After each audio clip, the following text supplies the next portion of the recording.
Airbus has never made such a decision in its history. It is now on the brink of disaster. They said that building a new aircraft was unnecessary and that the aim was to make the aircraft, which was not competitive with its rivals, bigger and more technologically advanced. The main goal was to make it longer.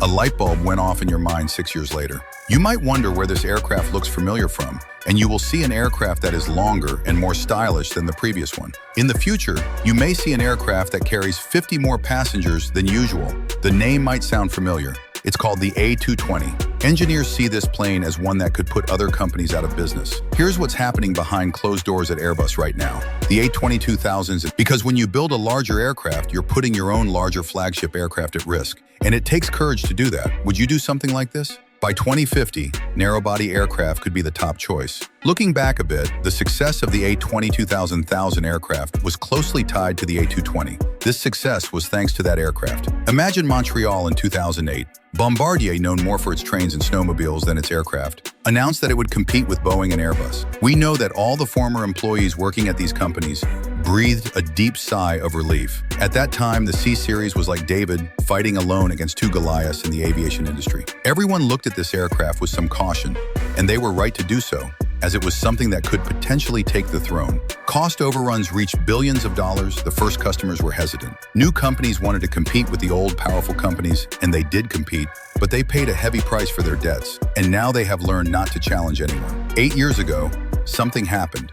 Airbus got involved in this thing without paying any money, and when it suddenly got involved, everyone was looking on in amazement. When the C-Series was converted into the A220, this regional weak competitor suddenly received the support of Europe's largest aviation company. We can explain it like this. It's similar to a world-famous footballer not signing with a big club, but instead signing with a small club he loves. But this aircraft was perfectly suited for that role, and it turned out very well. No one expected it to perform this well. The fuel efficiency of the Pratt & Whitney geared turbofan engines brought joy to the financial directors of airlines. It felt more like a wide-body aircraft than a regional jet. Everyone loved this system, and it was known worldwide. Everyone wanted this system. Most pilots were rejecting other aircraft because they found this one more comfortable, arguing that it was better. Delta began using 100-seat A220s instead of 50-seat regional jets and created entirely new routes. The aircraft formed the basis of Air Baltic's entire network. Breeze made its business plans at the very heart of this system. The A220 discovered that fascinating niche between mainline and regional aircraft before anyone realized there was a need for it. And then something confusing happened. Exactly 1 year ago in 2024, something shocking happened to this aircraft. Because this aircraft was the one everyone wanted and was buying, but suddenly everyone stopped buying it. Net orders dropped to just 17 throughout the year. Production issues arose, and the suppliers of this aircraft's materials began to cause difficulties. At this point, the aviation industry began to ask a question that would fundamentally change the sector. What would we have done if more had been produced, or if this aircraft had been unnecessarily larger? Now, let me explain what the A220 could be and why Boeing executives are concerned. Imagine extending the A220 aircraft, but not just a small extension, a full 7 centimeters. Consider this. With a fundamental change rather than a minor adjustment, it could carry up to 180 passengers. No one's talking about this aircraft. Why was that? It was very popular. You were discussing the direct competitor to the Boeing 737 MAX 8. However, the interesting part is this. It wasn't going to be big. It was just going to be better than its competitors. For a moment, consider the laws of physics. All the good features that were put into narrow-body aircraft were first used and developed in this aircraft. Geared engines consume more fuel in large aircraft, but if you adjust this according to the individual, you will get a more reasonable price. If the size of the aircraft increases, the use of lightweight materials becomes an advantage because they are less expensive and quieter. These possibilities are exciting for airlines. Air France will only use them in the West, i.e., in European countries, because there is no, and that's really, and where there's good, there's also bad. Are the engines suitable for this aircraft? Because the aircraft is very heavy.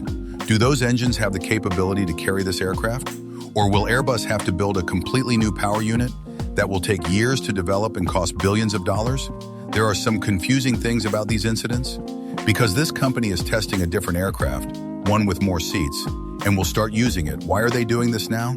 What the engineers want to see here is what will happen if they put more passengers on the aircraft. That's why they're doing it. They are checking to see what will go wrong or what will go right. I'm sorry, but the first customer for this version is Air Canada. The A220 2500 program will directly benefit from all the lessons learned during evacuation tests, cabin layouts, and passenger flow. Everyone is confused here, but the engineers at these companies are taking a strategic approach to eliminate the problems with this aircraft.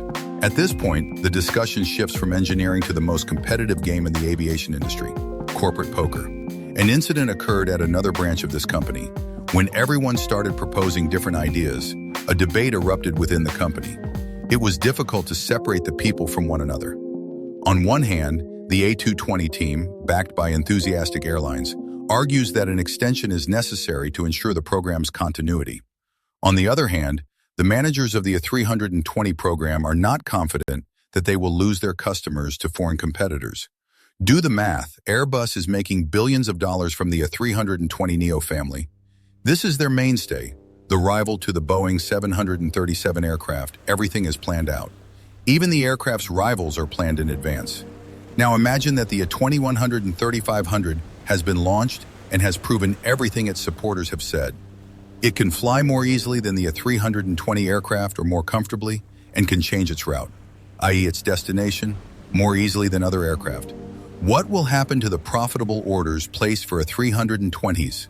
Airbus's commercial director, Christian Scherer, does not want the A220 2500 to be a competitor to other aircraft. He wants it to be a friend to them, flying in coordination with them. However, airlines make purchasing decisions based on spreadsheets, not marketing brochures. Additionally, if the A220 2500 gains traction, they will immediately pursue it. No one is discussing the other player in this drama sufficiently. Boeing. This company is quietly waiting because its rival isn't producing any aircraft and is very happy when it's in decline. The 737 MAX, although it's not the most popular aircraft in aviation right now, it's available, proven, and eliminates the need for airlines to bet on an aircraft that hasn't been produced yet. If its rival makes a move, everything could change at any moment. Boeing regrets its mistakes, while Airbus seeks to capitalize on them. Boeing's reputation among many airlines has been damaged due to the 737 MAX crisis. Companies now want to shelve old designs, and one of their main goals is to completely shelve old engines that are incompatible with aircraft, and they want to do this within the year. This seems a little difficult to achieve. If we see the A220-500 aircraft in the air, it could achieve a significant success by not taking all the ideas for itself and even attracting its competitors. It is a risky venture, but it is seen as a necessity. A glance at the calendar is enough to understand the pressure Airbus is under. The advanced development of the A220-500 is nearly complete. Engineers and users are eagerly awaiting its release, with hopes that it will be ready by the end of this year. We'll have to wait and see what the company owners say, because whatever they say goes, and we might see it in the sky this year. If everything goes according to plan, the industry is targeting 2031 or 2032. Things may not be perfect, but anything is possible. Such things should now be considered normal. Remember that we are discussing the extension of an aircraft that is currently increasing production of its existing versions. A key supplier has encountered significant challenges with this aircraft. Despite their revolutionary nature, Pratt & Whitney engines also experienced some issues initially. They aim to eliminate these issues by addressing the complexity of the extension program, updated systems, modified structures, and adding new features. All of these are potential delays awaiting implementation. Additionally, delays in the aviation industry are now considered normal occurrences. Airline companies always plan for the year ahead. If the A220-250 is delayed until 2033 or 2034, these customers may not wait. If these aircraft are not available, or even if they are, they will still use the A320neos and 737 aircraft because they are better than other aircraft. However, there is an equally strong counter-argument: the cost of inaction. Embraer's E195 E2 model is known as a small aircraft, so it has begun to attract users of the A220 aircraft. Boeing may announce a 737 MAX version that can compete more effectively in the 160 to 180 seat market. Despite its disadvantages, the COMAC C919 appears to still pose a threat to other Western aircraft, even though it does not compete in the West. In aviation, it is often more risky to remain stationary than to fly fast. I have analyzed all the available data, rumors, financial difficulties, and strategic imperatives, and I have now come to the following conclusion. I believe that this aircraft, the A220, is now counting down the minutes or seconds until it takes to the skies. The reason for this is not that it is a safe option. It is not safe, but it could be worse than watching the narrow-body aircraft market develop without them. The market logic is simply too strong. Plus, other companies are eager to use and fly this aircraft. They want it badly. Boeing poses a real and urgent threat to the market and has the ability to control a market niche that could shape the 2030s. This is too important to ignore. Not everything is clear yet. There could be setbacks or other issues, but this aircraft will definitely enter the market soon. The risk of cannibalization is real. Even by aviation standards, the timeline is quite aggressive. If Airbus fails, the engines do not perform as expected, or the economic results are not as anticipated, this situation could become a costly lesson learned from taking excessive risks. The biggest risk is this. If you don't take the risk and leave it to someone else, they may overtake you. And that is the biggest risk. You will be left behind. Take a look at Boeing's methodical 737 upgrade strategy. Due to its slow updates and reluctance to create something truly innovative, there is a possibility that the Airbus A320neo could overtake other aircraft, making it a top contender for the top spot. With the A220-500, Airbus could repay this favor. The coming year will be crucial. Keep an eye out for clues during airline fleet planning meetings, supplier announcements, and Airbus earnings reports. This decision, which will be made soon, will have a lasting impact on the industry for years to come. As you follow the development of this story, keep the following in mind. In 5 years' time, this aircraft will be #1 in the aviation industry, and we will look back and say, we talked about this aircraft in the past. This aircraft may ultimately prove that bigger is not always better, and that innovative design, cutting-edge technology, and ideal market positioning can surpass traditional wisdom. Alternatively, we all hear that Airbus has put in a lot of effort to overtake its competitors, and everyone is unusually afraid of this company because of it. Either way, it will be interesting to watch. What do you think? Would you like to fly on the extended A220?